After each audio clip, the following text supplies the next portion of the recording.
En 1851 s'ouvre à Londres la première exposition universelle. La reine Victoria est présente. Elle inaugure ce grand événement à Hyde Park sous une immense bâtisse tout en verre et en métal, le Crystal Palace. Réalisé très rapidement grâce à des éléments préfabriqués, le bâtiment est à la fois à l'époque le symbole éclatant de la modernité, comme le reflet du nouvel âge industriel.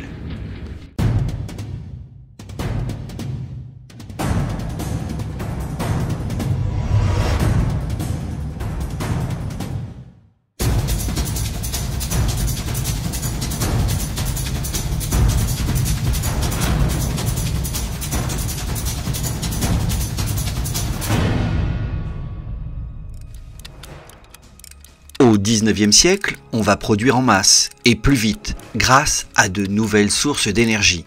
C'est l'effervescence engendrée par la multiplication d'inventions de toutes sortes, servies par des itinéraires plus collectifs qu'individuels. Appelée pendant longtemps révolution industrielle, la période est plutôt dénommée aujourd'hui âge industriel, car l'industrialisation a été plus lente et moins brutale. En fait, jusqu'aux années 1830, le basculement ne s'est pas encore effectué, et il progresse de différentes manières. C'est en Grande-Bretagne que les premiers indices de développement industriel se font jour. Le pays a connu, depuis le XVIIe siècle, des changements conséquents dans l'agriculture, avec le mouvement des enclosures, entraînant la fin des usages communaux, et le développement de domaines clôturés, détenus par des propriétaires soucieux d'améliorer la productivité et la qualité des terres par le drainage, la pratique des semis ou encore l'utilisation des engrais. Cette bonification des terres engendre à la fois une hausse des conditions de vie, tout comme la chute de l'emploi agricole, alors que dans le même temps, la croissance démographique devient plus forte.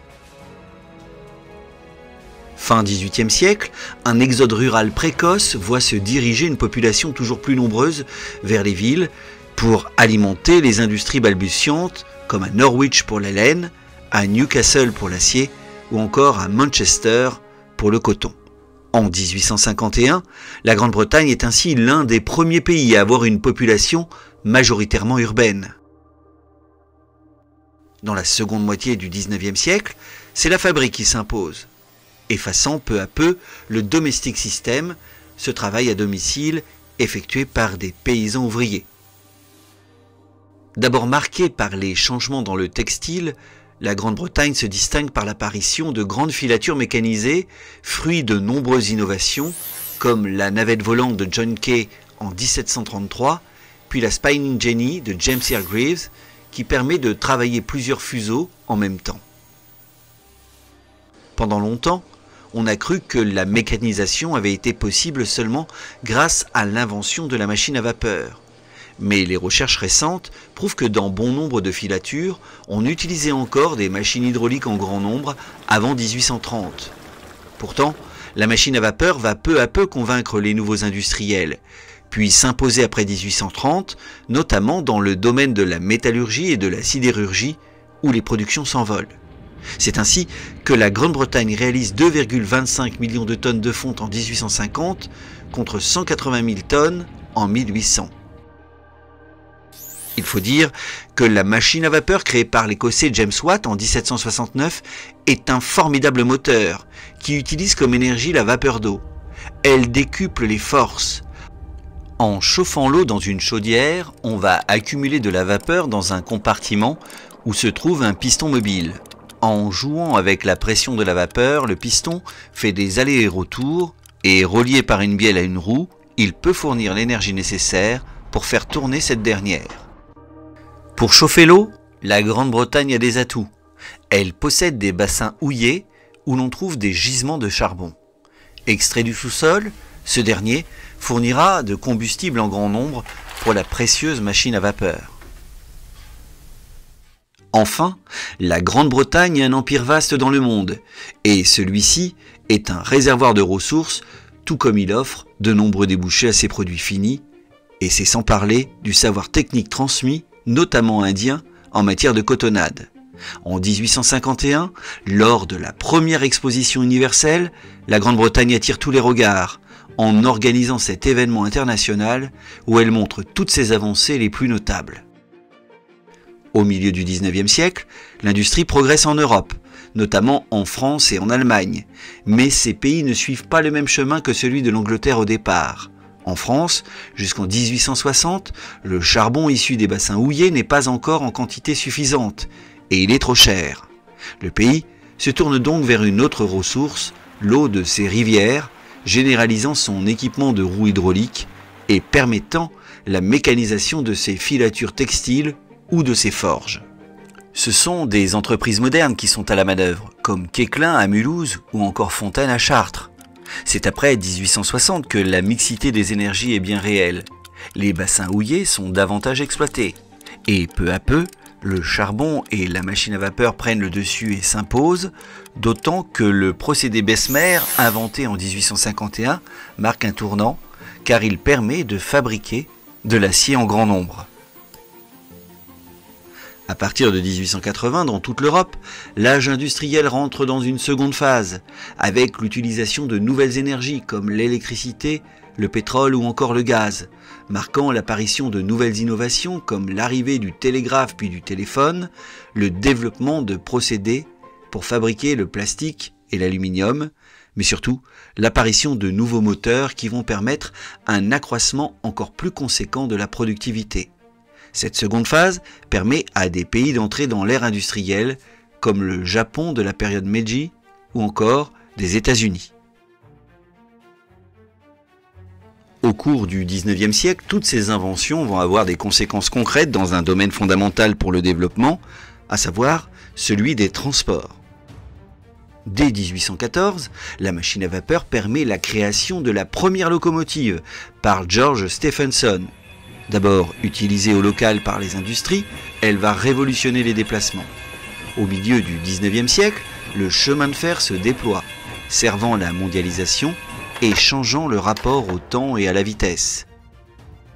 De grandes voies transcontinentales sont créées, comme celle du Transaméricain, alors que les routes maritimes principales voient augmenter le tonnage des navires marchands, et ceci de surcroît en modifiant leur tracé par la percée de grands canaux comme celui du canal de Suez, construit par l'ingénieur Ferdinand de Lesseps, reliant la mer Rouge à la mer Méditerranée, ou encore celui de Panama, joignant l'océan Atlantique à l'océan Pacifique. Dans la seconde phase de l'âge industriel, c'est l'industrie automobile qui se développe, avec la création de la première voiture à essence construite par Daimler et Maybach en 1886. Et avec l'industriel Ford, la première ligne de production de série automobile apparaît aux États-Unis en 1913. Pour développer ces filières et fournir des ressources financières aux entreprises naissantes, la fortune personnelle d'une seule famille ne suffit plus. Le capitalisme va ainsi accompagner l'industrialisation, et il se modifie en profondeur. Les entrepreneurs contractent des prêts, ou alors ils fondent des sociétés par actions où plusieurs personnes, les actionnaires, détiennent une partie de l'entreprise en investissant pour se partager à terme les bénéfices appelés dividendes. Jusqu'en 1815, il n'existait que de grandes banques d'État qui possédaient les plus grands dépôts de capitaux. Or, à partir de la première partie du 19e siècle, se développe alors la banque privée, par l'entremise de familles allemandes comme les Rothschild ou portugaises comme les Pereire. Des établissements bancaires sont alors créés durant le siècle, comme Lloyd en Grande-Bretagne, la Société Générale en France ou Darmstädter Bank en Allemagne. Parallèlement, les marchés boursiers se développent plus rapidement et dans la croissance industrielle. Avec l'essor du capitalisme, ce sont aussi les premières crises majeures qui apparaissent et affectent les pays développés. Celle de la première moitié du 19e siècle entraîne par exemple d'importantes fluctuations sur les prix du coton aux États-Unis et provoque la liquidation de la Bank of the United States. Les pays européens qui ont alors investi sur ces marchés en subissent les conséquences directes et des compagnies importantes font alors faillite. Avec l'industrialisation, les paysages se transforment. Dans le nord de la France apparaissent les pays noirs avec leurs chevalements, leurs terrils, les usines avec leurs cheminées, mais aussi les corons où vit l'essentiel de la population. Dans les ports, les docks se développent avec leurs grues et leurs entrepôts. Les villes elles-mêmes changent de parure. Des plans d'urbanisme transforment leur physionomie. Le Paris haussmannien, par exemple, dote la capitale française de larges avenues et de constructions en pierre de taille emblématiques. Les villes utilisent les procédés révolutionnaires et bâtissent en verre et en métal. Les gares impressionnent car elles sont un condensé vivant de toutes ces innovations, tout en étant un objet d'inspiration pour les artistes qui y voient l'expression de la modernité. Les peintres impressionnistes vont en faire l'un de leurs sujets de prédilection, comme Claude Monet, avec l'entrée d'un train en gare Saint-Lazare en 1877. C'est ainsi que la ville peut apparaître comme attractive avec ses lumières et ses couleurs, tout comme répulsive avec sa pollution, ses bruits et ses odeurs. Maupassant aime à rappeler que la meilleure vue qu'il aime de Paris, c'est quand il se trouve sur la Tour Eiffel, car il ne la voit pas. Dès le XIXe siècle, des personnalités pointent du doigt les dangers de l'industrialisation. Eugène Husard, avocat et essayiste, dans La fin du monde par la science en 1855, écrit « Dans 100 ou 200 ans, le monde étant sillonné de chemins de fer, de bateaux à vapeur, étant couvert d'usines, de fabriques, dégagera des billions de mètres cubes d'acide carbonique et d'oxyde de carbone qui pourront bien troubler l'harmonie du monde. » Pourquoi, à cette époque, les choix n'ont pas été différents? Car ils étaient avant tout politiques. Utiliser le charbon et la machine à vapeur plutôt que l'énergie hydraulique, par exemple, était un moyen pour les entrepreneurs d'avoir une vraie flexibilité et de pouvoir gérer individuellement plutôt que collectivement l'énergie, car les barrages devaient être construits en groupe. Dans ce monde en perpétuel mouvement, la population subit les changements dans les campagnes. Elle ne trouve plus assez de travail et rejoint les villes. C'est l'exode rural. La croissance démographique est forte. La population européenne, bénéficiant des progrès de l'hygiène et de la santé, passe ainsi de 180 millions d'habitants à 400 millions au cours du XIXe siècle. Certains, et ils sont nombreux, vont tenter l'aventure hors des frontières. C'est l'heure des grandes migrations, où l'on part en quête de meilleures conditions de vie. Par exemple, en Irlande, l'attaque par le mildiou de la pomme de terre, qui était l'une des bases de l'alimentation, entraîna une famine dramatique dont l'une des conséquences majeures fut l'émigration vers les États-Unis de plus de 2 millions de personnes. Les sociétés humaines sont elles-mêmes bousculées. Une nouvelle hiérarchie sociale apparaît. D'un côté de l'échelle, on trouve la bourgeoisie d'affaires qui domine la société. C'est celle des grands marchands, des banquiers, qui sont de toutes les grandes réceptions et qui briguent nombre de mandats politiques. Dans ce groupe social, les alliances sont essentielles et le sentiment d'appartenance se construit par des gestes et des rites précis. À l'autre extrémité, on trouve la masse incalculable des ouvriers qui vivent dans des conditions misérables. Leur travail y est pénible et répétitif. Les horaires y sont conséquents, tout juste si certains ont droit à leur dimanche matin. Les enfants aussi participent à l'effort productif. Le cas des mineurs est emblématique de ces changements. Ils travaillent sous terre, sans protection, réduisant leur espérance de vie d'autant, fragilisant leur santé quand ils ne sont pas touchés accidentellement par des coups de grisou, ces poches de gaz sournoises qui font exploser les mines. Entre ces deux groupes, une classe moyenne se distingue. Elle est composée de commerçants, d'avocats ou d'enseignants. Cette catégorie sociale épargne, donne un rôle important à l'éducation et défend la mobilité sociale. Toutes ces différences de conditions au XIXe siècle créent des situations tendues, portées par des idéologies opposées. D'un côté, le capitalisme s'appuie sur le libéralisme économique, défendu notamment par le patronat et dont les chantres sont Adam Smith ou David Ricardo. Mettant en avant une moindre intervention de l'État sur le plan économique et social, ces derniers défendent la liberté des entreprises, la liberté de la concurrence, la liberté des échanges. De l'autre côté, dès le début du XIXe siècle, des intellectuels sont sensibles à la condition des ouvriers. Appelés socialistes utopiques, ils mettent l'accent sur le principe de la fraternité par le travail et la collaboration entre les êtres humains. Certains bourgeois ont défendu ces idées, comme Joseph Proudhon, qui, dans Qu'est-ce que la propriété, appelle de ses vœux la disparition de l'État et la mise en place de coopératives. Saint-Simon, quant à lui, trouve injuste que les travailleurs n'aient aucun pouvoir politique, alors que ce sont les vrais créateurs de richesses. Certains propriétaires, comme Robert Owen, transforment leur rapport avec leurs ouvriers. Celui-ci fonde à New Lanark une manufacture de coton où il souhaite améliorer la condition ouvrière en créant coopératives, écoles et logements. Au milieu du XIXe siècle, le monde ouvrier a pris conscience d'être une catégorie sociale à part entière pour laquelle les conditions sont stagnantes. Des penseurs comme Karl Marx et Friedrich Engels définissent une lutte de classe qui doit aboutir à une véritable révolution.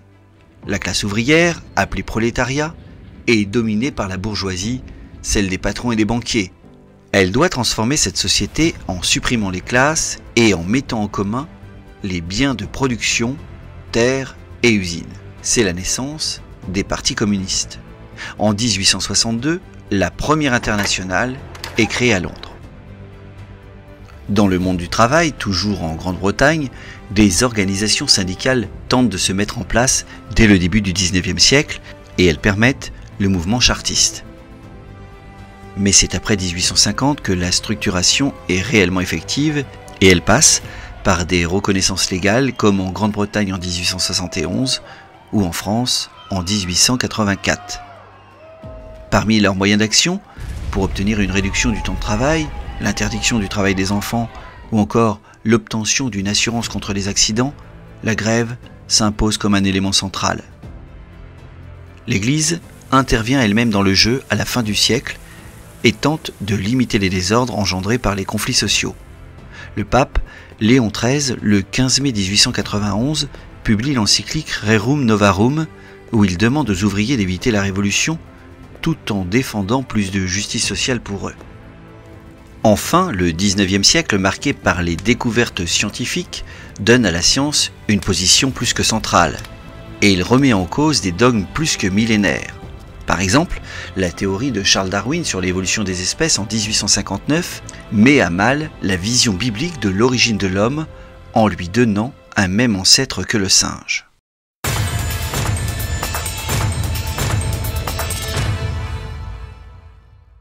Au XIXe siècle, l'Occident rentre dans l'âge industriel, bouleversant les économies, les sociétés, mais aussi modifiant la perception du monde.